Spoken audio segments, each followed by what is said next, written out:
ये आकाशवाणी है। प्रस्तुत है कार्यक्रम सुर्खियों में। इसके अंतर्गत सुनिए सरयू नहर राष्ट्रीय परियोजना के स्वरूप पर चर्चा, जिसमें भाग ले रहे हैं राजनीतिक विश्लेषक पंकज पांडे और आकाशवाणी संवाददाता आनंद श्रीवास्तव। उत्तर प्रदेश में लाखों किसानों को फायदा पहुंचाने के नजरिए से आज सरकार ने सरयू नहर परियोजना का शुभारंभ किया है। इसका उद्घाटन प्रधानमंत्री नरेंद्र मोदी ने किया। पंकज जी, ये समझने की कोशिश करेंगे कि जिन 9 जिलों में किसानों को राहत मिलेगी, इससे कृषि पैदावार और कृषि अर्थव्यवस्था में कितना बदलाव होने की उम्मीद है? देखिए, बहुत ही महत्वपूर्ण परियोजना है सिंचाई के लिहाज से।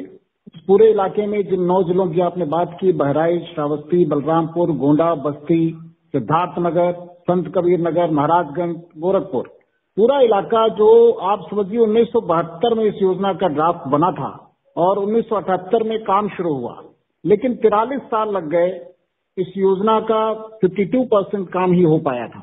4.5 सालों में 48% जो बचा हुआ काम था वो पूरा किया गया। और इस पूरे इलाके में अगर आप देखिए तो जहां पर सिंचाई की कोई भी सुविधा नहीं थी, नहरें नहीं थी, वहां पर इरिगेशन के और भी जो परंपरागत सिस्टम हैं वो नहीं थे। नदियां जो वहां से जाती हैं उनसे जो निकलने वाले स्रोत हैं उनको इस तरह से वैकल्पिक सिंचाई के रूप में कोई उसकी योजना मूर्त रूप नहीं ले पाई थी। अब इस पूरे इलाके को जब ये योजना मूर्त रूप ले चुकी है तो बहुत बड़ा लाभ मिलने वाला है। पूरे इलाके में करीब 14 लाख हेक्टेयर भूमि वो सिंचित हो सकेगी। 29 लाख के करीब किसानों को इसका लाभ मिलेगा और ये पूरा इलाका सिंचाई के संकट से जूझ रहा था, वहां पर बहुत बड़ा लाभ मिलने वाला है। और जो अर्थव्यवस्था की आपने बात की, जब किसान को सिंचाई की व्यवस्था मिलती है, उसको समय पर बिजली मिलती है, उसको खाद मिलती है, उसकी जो भी बुनियादी जरूरतें हैं वो हम अगर पूरा करने में सक्षम होते हैं सरकार के तौर पर, तो उस पूरे इलाके की आधारभूत संरचना में एक बदलाव आता है। कृषि जो हमारी अर्थव्यवस्था का बहुत ही बुनियाद मजबूत करने वाला तंत्र है, अगर कृषि व्यवस्था को हम सारे उनकी जरूरतों से मजबूत करते हैं तो अर्थव्यवस्था पर भी इसका सीधा असर पड़ता है।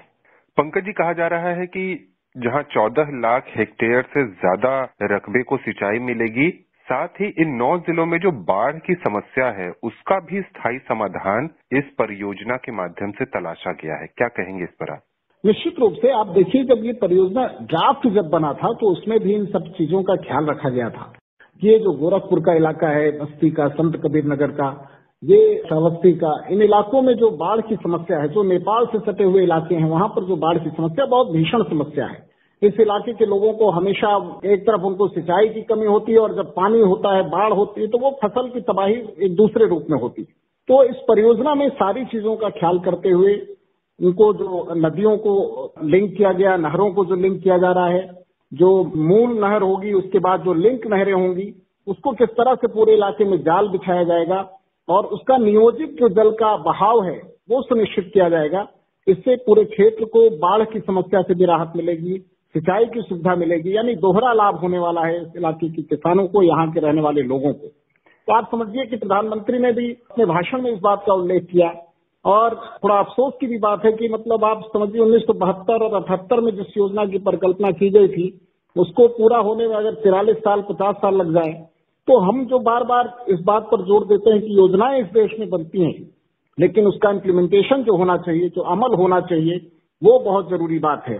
और इस 4.5 साल में जिस तेजी से इस पर अमल किया गया है, तो आप देखिए कि इस इलाके की सूरत निश्चित रूप से बदलेगी। यहाँ के लोगों को सिंचाई की सुविधा का लाभ मिलेगा, बाढ़ से उनको राहत मिलेगी, उनकी अर्थव्यवस्था पर इसका असर पड़ेगा और भी कई तरह के जो लाभ जिससे जुड़े हुए हैं वो इस इलाके में परिलक्षित होंगे। सरयू नहर राष्ट्रीय परियोजना के बारे में ये भी कहा जा रहा है कि ये भारत सरकार की महत्वाकांक्षी नदी घाटी जोड़ो परियोजना से भी जुड़ती है और इसके जरिए आने वाले समय में घाघरा, राप्ती जैसे और नदियों को भी जोड़ा जाना है। ये जो नदी घाटी परियोजना है, इसको कैसे देखते हैं और आज जो परियोजना प्रधानमंत्री ने शुरू की है, इन दोनों के समन्वय से आगे कितना लाभ होता दिख रहा है? आप देखिए, सरयू नहर परियोजना में भी 5 नदियों को जोड़ा जाना है। घाघरा, सरयू, राप्ती, बाणगंगा, रोहित नदियों को जोड़ते हुए करीब 318 किलोमीटर की लंबी मुख्य नहर और इससे जुड़ी 6000 किलोमीटर की लिंक नहरों का निर्माण किया जा रहा है। पूर्वांचल के 9 जिलों को जोड़ा जा रहा है। इसके पहले आप 2 दिन पहले अगर ध्यान दें तो केन बेतवा परियोजना का भी प्रधानमंत्री ने उद्घाटन किया इससे बुंदेलखंड के पूरे इलाके को बहुत बड़ा लाभ मिलने वाला है, जिसमें उत्तर प्रदेश के भी जिले हैं और मध्य प्रदेश के भी जिले हैं। जो अटल जी ने एक नदी जोड़ो परियोजना का उन्होंने परिकल्पना की थी, जब से प्रधानमंत्री नरेंद्र मोदी सत्ता में आए हैं, उन्होंने भी कई बार इस बात का जिक्र किया कि ये परियोजना बहुत महत्वपूर्ण है।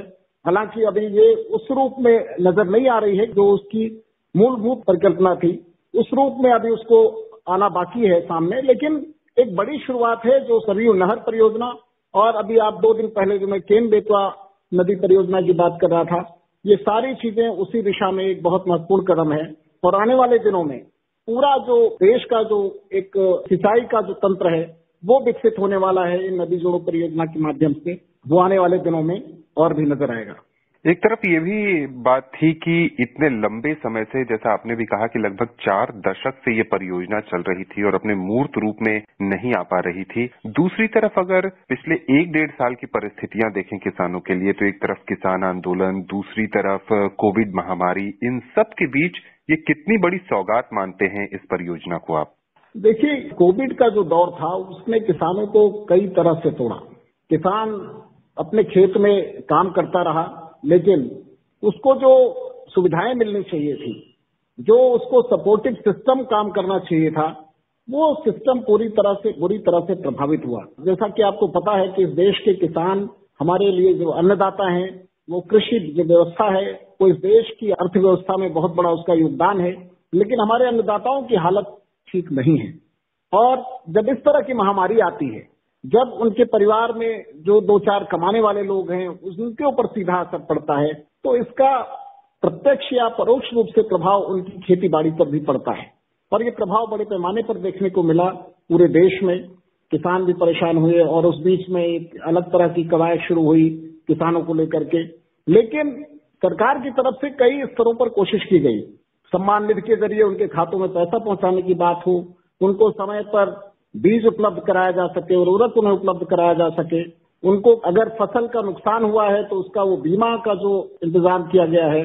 पर आप देखिए, जो बिचौलियों के जरिए जो पैसे का बहुत इधर उधर हेर फेर हो जाता था, वो किसानों के खाते में सीधी राशि जा रही है।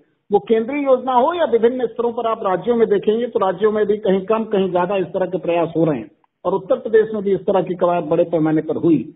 लेकिन जो ये परियोजना सरयू नहर परियोजना है, या फिर हम जो और नदी परियोजनाओं की बात कर रहे थे बुंदेलखंड के इलाके में, इस तरह की जो व्यवस्था होती है, और किसान को जैसे आप अभी इसके साथ जोड़ते हुए देखें कि गोरखपुर में जो खाद कारखाना शुरू हुआ, किसानों के लिए अगर हमें बात करनी तो एक समग्र दृष्टि रखनी होगी। उनको सिंचाई चाहिए, बिजली चाहिए, बिजली के साथ साथ उनकी जो बुनियादी जरूरतें हैं वो बीज चाहिए, खाद उनको समय से मिले और सही कीमत पर मिले। जब इस तरह की परियोजनाएं शुरू होंगी, वो खाद अगर कारखाना खुलता है तो सस्ती खाद के विकल्प उपलब्ध होते हैं। अगर इस तरह की नहर परियोजनाएं शुरू होती हैं तो सस्ती सिंचाई का विकल्प उपलब्ध होता है। तो जब हम आय दोगुनी करने की बात करते हैं तो उनकी लागत कम करने का प्रयास किस तरह से हो रहा है, ये बहुत महत्वपूर्ण हो जाता है। इन सब परियोजनाओं से निश्चित रूप से जो उनकी कॉस्ट है, जो उनकी लागत है, जो खेती में उनको धन लगाना पड़ता है, उसमें कहीं न कहीं कमी आएगी और उनकी आय निश्चित रूप से बढ़ेगी। अंत में पंकज जी, आपसे ये जानना चाहेंगे कि जो भारत सरकार है या फिर जो योगी आदित्यनाथ के नेतृत्व में सरकार है, क्या इन परियोजनाओं के माध्यम से वो जनता का दिल जीतने में सफल हो रहे हैं? अब आप देखिए, सबका साथ, सबका विकास और सबका विश्वास की जो धारणा है कि जो डेवलपमेंट का काम है वो किसी जाति पर आधारित नहीं होगा, किसी पंथ पर आधारित नहीं होगा, किसी धर्म पर आधारित नहीं होगा, वो एक समग्र दृष्टि के साथ, क्योंकि डेवलपमेंट जो है, जब विकास होता है तो उसका लाभ उस इलाके में रहने वाले सभी लोगों को मिलता है, तो हमारा देश भी निश्चित रूप से विकास के पथ पर अग्रसर होगा। आकाशवाणी के विशेष कार्यक्रम में विशेषज्ञ राय साझा के लिए पंकज जी, आपका बहुत बहुत शुक्रिया। धन्यवाद। अभी आप सुन रहे थे सरयू नहर राष्ट्रीय परियोजना के स्वरूप पर चर्चा, जिसमें भाग ले रहे थे राजनीतिक विश्लेषक पंकज पांडे और आकाशवाणी संवाददाता आनंद श्रीवास्तव। ये कार्यक्रम आकाशवाणी के समाचार सेवा प्रभाग द्वारा प्रस्तुत किया गया। इसे आप हमारे mobile app news on AIR और YouTube channel news on AIR official पर भी सुन सकते हैं। इस कार्यक्रम के संबंध में अपनी प्रतिक्रिया आप हमें ईमेल कर सकते हैं। पता है AIRNSDtalks@gmail.com। इस कार्यक्रम को फिर से सुनने के लिए लॉग ऑन कीजिए हमारी वेबसाइट newsonair.nic.in।